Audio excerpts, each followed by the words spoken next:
Danny woke up to the sound of breathing. Deep, slow, close. His room was dark, but there was a shape standing by his bed. A man, tall, familiar.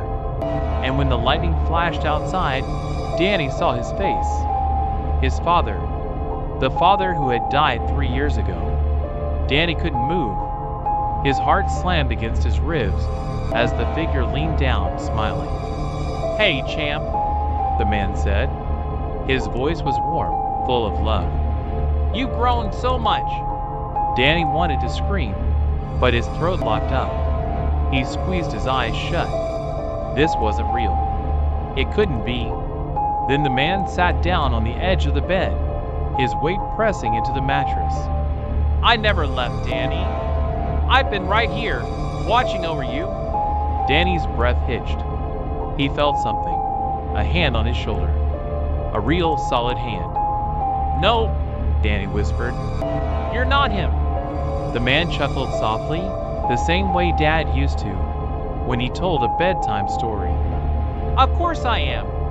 Who else would I be?" Danny's mouth was dry. "Dad's dead." The man's smile never faltered. "Then why am I here?" Danny knew he should run, should scream, should do something, but he didn't. Because the man in front of him knew things. He spoke about Danny's 7th birthday, the time he broke his arm, the night Dad had promised to take him fishing but never got the chance.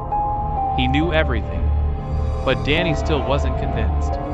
His father was buried in Oak Ridge Cemetery. He'd seen the coffin lower into the ground, seen the dirt cover it. Danny swallowed hard. "If you're really him, then what was the last thing you ever said to me?" The man's expression darkened. Danny remembered it clearly. The night of the accident. Dad had been tucking him into bed, ruffling his hair. His last words had been simple. "Sleep tight, buddy."